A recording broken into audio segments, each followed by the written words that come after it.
సంఘానికి లాస్ అది. దేవుని మందిరంలో జరిగే ఆరాధన, దేవుని మందిరంలో జరిగేటువంటి ఈ కార్యక్రమం ద్వారా ఈ పట్టణమే దీవించబడే ఆ సందర్భాన్ని నువ్వు ఏం చేస్తున్నావు? నువ్వు దాన్ని ఏం చేస్తున్నావు? ఆ సందర్భాన్ని నిర్లక్ష్యము చేస్తున్నావు. సరే, ఈ వీళ్ళందరూ అన్యజనులు మందిరానికి రాకపోయినా మనం చేసే ఈ ఆరాధన వీళ్ళందరికీ కూడా ఒక గొప్ప ఆశీర్వాదం. బాగా గుర్తుపెట్టుకోండి, మనలను బట్టి మన పక్క వాళ్ళని ఆశీర్వదిస్తాడు దేవుడు. మనలను బట్టి మన పొరుగిళ్ళ వాళ్ళని ఆశీర్వదిస్తాడు.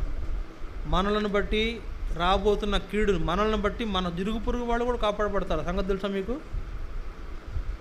ఒకవేళ మనకి ఏదైనా కీడు రాబోతుంటే దాన్ని దేవుడు అడ్డుకున్నాడు అనుకోండి, ఇరుగు పొరుగు వాళ్ళకు కూడా అది సంభవించదు.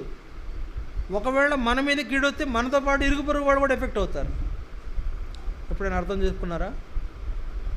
మన మీద కీడు రాకుండా ఆపాడంటే మనతో పాటు మన చుట్టూ ఉన్న వాళ్ళు కూడా కాపాడబడుతున్నారు. ఒకవేళ మన మీద కీడు వచ్చిందంటే మనతో పాటు వాళ్ళు కూడా ఎఫెక్ట్ అవుతున్నారు. కనుక నీవు ఆరాధనకు రాకపోతే నీవు కీడులో పడతామే కాదు, నీ ఇంటి వారు కీడులో పడతారు, తర్వాత నీ ఇరుగు పొరుగు వాళ్ళు కీడులో పడతారు. పట్టణమేకే ఆ కీడు రాకేదిగా ఉంది. అక్కడ అదే అన్నాడు, నేను యూదుల పెద్దలను ఎదురాడి ఏమన్నాడు? విశ్రాంతి దినం నిర్లక్ష్యపెట్టి మీరెందుకు ఈ దుష్కార్యము చేయుదురు? మీ పితరులను ఇట్లు చేసి దేవుని యొద్ద నుండి మన మీదికి, ఈ పట్టణస్తుల మీదికి కీడు రప్పింపలేదా? అయితే మీరు విశ్రాంతి దినమును నిర్లక్ష్యపెట్టి ఇశ్రాయేలీయుల మీదికి కోపము మరి అధికముగా రప్పించుతున్నారని చెప్పాను. విశ్రాంతి దినము నిర్లక్ష్య పెడితే ఏమొస్తుందంట? కోపం వస్తుంది. ఆదివారం మందిరానికి రాకపోతే దేవునికి కోపం వస్తుంది. అర్థమైందా మీకు? అర్థమైందా?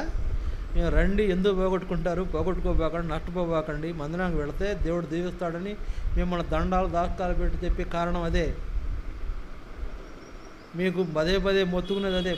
పోగొట్టుకోబోకండి, ఆదివారం పోగొట్టుకుంటే నష్టపోతారు, మీరు దేవుని కోపానికి పాత్రలు అవుతారు, దేవుడు మిమ్మల్ని శిక్షిస్తాడు, అలా జరగకుండా చూసుకోండి, జాగ్రత్తగా ఉండండి అని నేను చెప్పే కారణం అదే. మీరు మందిరానికి వస్తే ఎవరికి లాభం చెప్పండి? మీరు మందిరానికి వస్తే ఎవరికి లాభం? ఎవరు వస్తారో వాళ్ళకే కదా. మీరు మందిరానికి వస్తే లాభం ఎవరికంటే మీకే. ఒకటి రాకపోతే నష్టం ఎవరికి? మీకే. అబ్బా, ఏం చెప్పారండి, తప్పట్లు.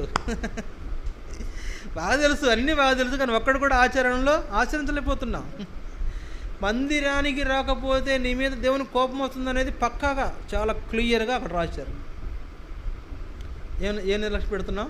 మందిరమును, ఆదివారము ఆరాధన నిర్లక్ష్య పెడుతున్నాం, అంటే విశ్రాంతి దినాన్ని నిర్లక్ష్య పెడుతున్నాం. ఇది మనము ఆత్మీయంగా సోమరులు అవడానికి ఇదొక